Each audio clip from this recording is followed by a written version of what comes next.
the Viking ship heating trick that kept crews alive on icy seas, without fire. When modern sailors imagine Viking voyages, they picture freezing decks, icy winds, and men wrapped in furs clinging to oars in misery. What they rarely ask is the most important question of all. How did Vikings survive brutal cold at sea without lighting fires on wooden ships? An open flame aboard a tar-sealed longship would have been suicide, yet Viking crews crossed the North Atlantic, endured Arctic spray, and stayed functional for weeks at sea, even in winter conditions that would cripple unprepared sailors today. They did it using a combination of clever physics, layered materials, and a heating strategy so subtle most historians overlooked it for decades. The problem, honestly, is that cold can kill faster than storms. Out at sea, cold is actually deadlier than the waves themselves. Wet clothing, well, it strips away your body heat really quickly, and wind, it just makes you lose heat even faster. Hypothermia can incapacitate a person in just minutes, even when the temperature isn't actually below freezing. Viking ships, were open vessels. There were no cabins, no chimneys, and no fires, and yet, crews managed to survive voyages all the way from Scandinavia to Iceland, Greenland, and even North America. The secret wasn't really about staying warm, it was actually all about heat management. Body heat as the primary fuel. The Viking heating trick began with a simple realization: humans produce enormous heat. A crew of 40 men rowing, steering, adjusting sails, and shifting weight generated continuous warmth. Instead of letting that heat vanish into the wind, Vikings trapped it. They positioned crews low in the hull, below the gunwales where wind exposure was reduced. The ship itself acted as a windbreak, cutting convective heat loss dramatically. The design wasn't accidental. Longships were engineered to shelter people, not just float. Wool, the real Viking heater. Viking clothing was not decorative, it was thermal technology. Wool was the foundation. Thick, tightly woven wool garments retained heat even when wet, unlike cotton or linen. Wool fibers trap air, and air is insulation. But Vikings took this further. They layered wool tunics, wool trousers, wool cloaks, and felted wool blankets. Felted wool is especially important. Felt blocks wind and sheds water while remaining breathable, and when it's soaked with seawater, it still insulates. This turned every sailor into a walking heat source that didn't leak warmth easily. Vikings didn't sit spread out like modern sailors. During cold conditions, crews packed tightly together, shoulder to shoulder, knee to knee, cloaks overlapped, blankets were shared.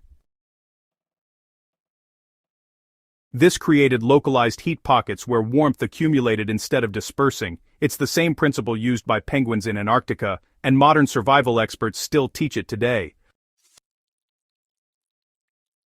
No fire needed, just density and discipline. Here's the most overlooked part of the Viking ship heating trick. The decks of longships weren't bare wood, they were layered with wooden planks, stored cargo, tarred ropes, spare sails, and, chests and supplies.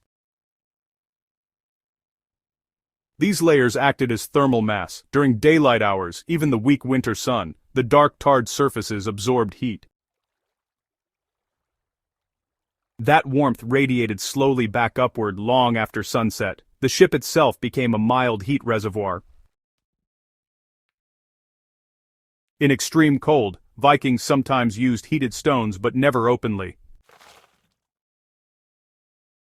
Stones were warmed on shore or during brief, controlled heating moments, then wrapped in cloth and placed near feet or under cloaks. No flames, no sparks, no smoke.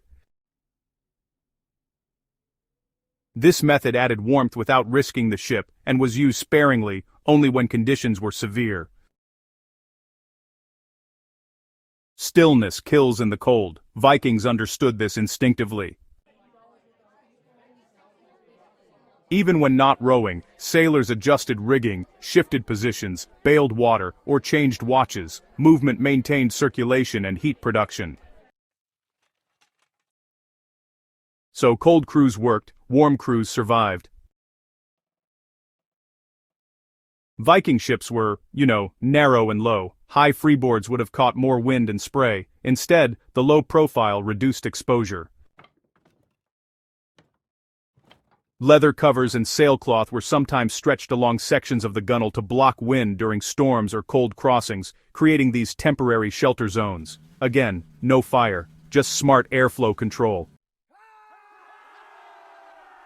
Cold, really weakens morale. Vikings countered this with rhythm, chants, rowing songs, and call-and-response commands.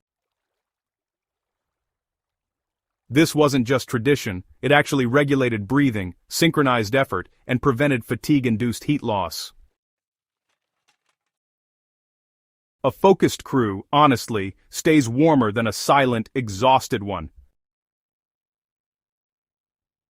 Why do modern sailors miss this trick? Well, today we rely on heaters, enclosed cabins, and fuel.